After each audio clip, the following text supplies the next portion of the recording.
Important part ladies and gentlemen. Mike ഏറ്റവും ബഹുമാനത്തോടു കൂടി ഏറ്റവും ആദരവോടു കൂടി നമ്മൾ ഇത്രയും നേരം കേൾക്കാൻ കാത്തിരുന്ന വാക്കുകളിലേക്ക് നമ്മൾ കടക്കുകയാണ്. ആ ഒരു മൊമെന്റിലേക്ക് നമ്മൾ കടക്കുമ്പോൾ മൈക്ക് ഞാൻ നമ്മുടെ സ്വന്തം ലാലേട്ടന് ഹാൻഡ് ഓവർ ചെയ്യാണ്. ലാലേട്ട, ചോദ്യം ചോദിക്കുന്നതിന് മുമ്പ് I have a request. Can I give you a shake hand please? Yes, thank you so much. Stephen നെടുമ്പള്ളിയെ ഞാൻ വന്നപ്പോഴേ ഇത് പ്രതീക്ഷിച്ചു.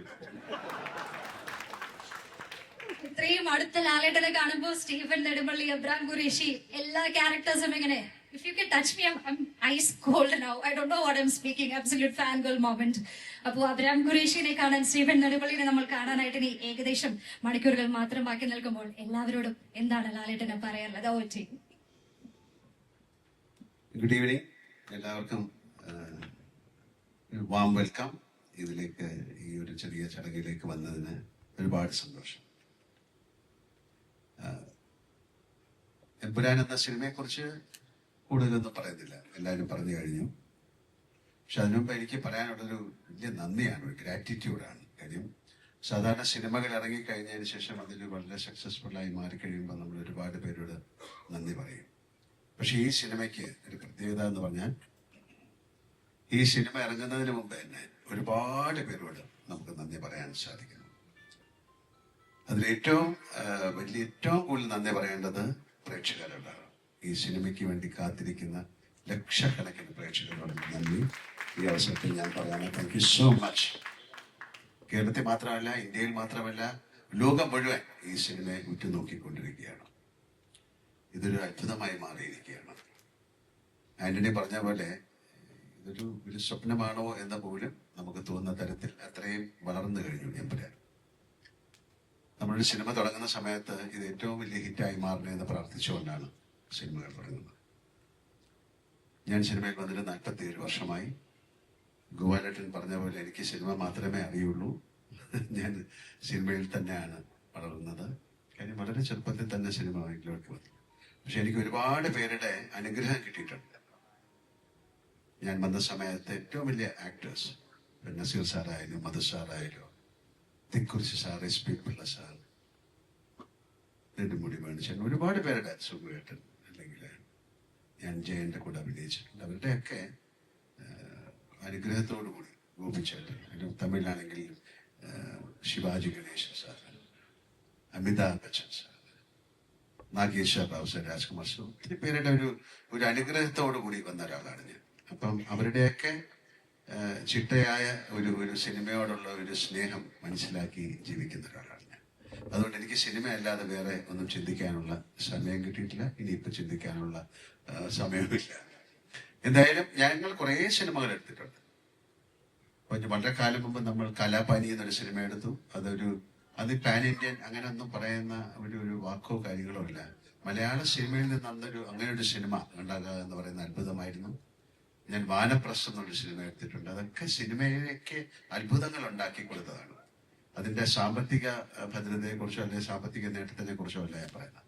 കാരണം ആ സിനിമയോടുള്ള സ്നേഹം കൊണ്ടാണ്. അങ്ങനെ ആ ഒരു സിനിമ എടുക്കാൻ ആരും തയ്യാറാകില്ല. നമ്മൾ പലപ്പോഴും നമ്മൾ സ്വന്തമായിട്ട് സിനിമ എടുക്കുന്നത് നമുക്ക് ഇഷ്ടമുള്ള ഒരു സിനിമ എടുക്കാൻ വേണ്ടിയിട്ടാണ്. അങ്ങനെ ഒരുപാട് സിനിമകൾ എടുത്ത ശേഷമാണ് ഞാനും ആന്റണിയുമായിട്ട് ബന്ധപ്പെടുന്നത്. ആന്റണി എൻ്റെ കൂടെ സഞ്ചരിക്കാൻ തുടങ്ങിയിട്ട് 37 വർഷങ്ങളായി. അത് വലിയ വർഷമാണ്.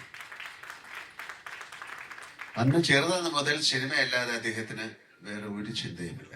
എങ്ങനെ നല്ല സിനിമകൾ ഉണ്ടാക്കാൻ പറ്റും, ഒരു ചെറിയ സ്റ്റേജിൽ നിന്ന് എത്ര വലിയ സിനിമകൾ. അദ്ദേഹം സ്വപ്നം കാണുന്നത് വളരെ വലുതാണ്. ആ സ്വപ്നത്തിലേക്ക് സഞ്ചരിക്കാൻ നമുക്ക് പറ്റുമോ എന്നുള്ള ചിന്തയൊന്നും ആന്റണിക്കില്ല.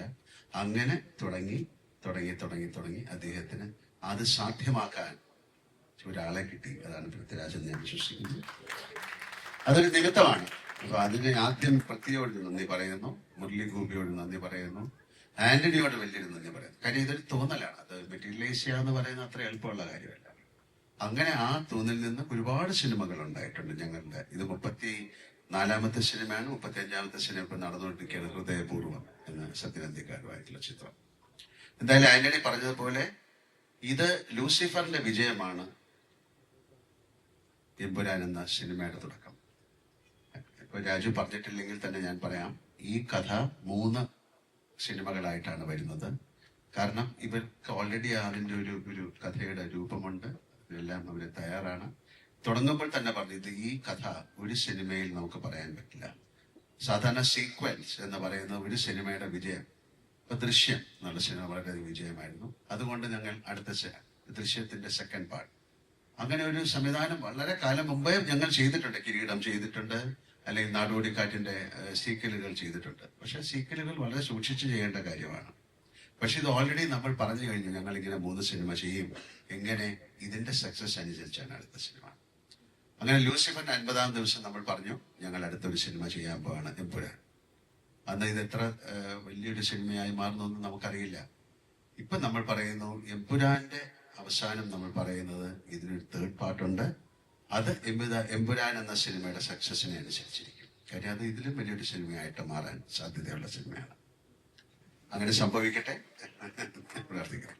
എന്തായാലും ഈ സിനിമയുടെ ഒരു 2 വർഷത്തെ പൃഥ്വിരാജ് സിനിമകൾ മാറ്റിവെച്ച്, അഭിനയം മാറ്റിവെച്ച്, അദ്ദേഹത്തിന് ചെറിയൊരു ആക്സിഡന്റ് ഉണ്ടായി. എല്ലാം കണക്കിലെടുത്തുകൊണ്ട് ഞാൻ പറയുകയാണ്, 2 വർഷം ഈ സിനിമയ്ക്ക് വേണ്ടി ലൊക്കേഷനുകൾ അന്വേഷിച്ചായിരുന്നു. അതിന്റെ കൂടെ സഞ്ചരിച്ച ഒരുപാട് പേർക്ക് നന്ദി പറയാൻ ഈ അവസരം ഞാൻ ഉപയോഗിക്കുകയാണ്. അദ്ദേഹത്തിന്റെ കൂടെ സഞ്ചരിച്ച് ഈ ലൊക്കേഷൻ കണ്ടുപിടിക്കാനായിട്ട് നടന്ന അദ്ദേഹത്തിന്റെ കൂടെ വർക്ക് ചെയ്യുന്ന ആൾക്കാർ, അദ്ദേഹത്തിന്റെ എന്റെ ഈ ആന്റണിക്ക് വേണ്ടി ചെയ്തിരിക്കുന്ന, അല്ലെങ്കിൽ ആന്റണിക്ക് വേണ്ടി സപ്പോർട്ട് ചെയ്ത സുരേഷ് ബാലാജി, ജോർജി എന്ന് പറയുന്ന അവരെയൊക്കെ ഞാൻ ഈ സമയം ഓർക്കുകയാണ്. കാര്യം വളരെ ഇന്ത്യയിൽ മുഴുവൻ പല സ്റ്റേറ്റുകളിലും, ഇത് വിദേശ രാജ്യങ്ങൾ, USA, UK, ദുബായ്, ഒരുപാട് സ്ഥലങ്ങളിൽ പോയി ഷൂട്ട് ചെയ്തൊരു സിനിമയാണ്. കാരണം ആ സിനിമയ്ക്ക് അത്രയും, അങ്ങനെ ചെയ്താലേ ഈ സിനിമ നന്നാവുള്ളൂ. അതനുസരിച്ചാണ് ഞങ്ങൾ സിനിമ ചെയ്തിരിക്കുന്നത്. പലരും ചോദിക്കും ഈ സിനിമയുടെ ബഡ്ജറ്റ് എന്താണ്? ഞങ്ങൾ പറയുന്നില്ല. കാര്യം ആ സിനിമയുടെ ബഡ്ജറ്റ് അതിന്റെ മേക്കിങ്ങിലാണ്. അല്ലാതെ ഇത്ര രൂപയ്ക്ക് ഈ സിനിമ എടുത്തു എന്ന് പറഞ്ഞ വലിയ സിനിമയാകില്ല. ഇപ്പൊ 1000 കോടി മുടക്കിയിട്ടൊരു സിനിമ എടുത്തിട്ട് അത് സക്സസ്ഫുൾ ആയില്ലെങ്കിൽ, അതുകൊണ്ട് ബഡ്ജറ്റ് എന്ന് പറയുന്നതല്ല, ഞങ്ങൾ എങ്ങനെ ചെലവഴിച്ചു എന്നുള്ളതാണ്.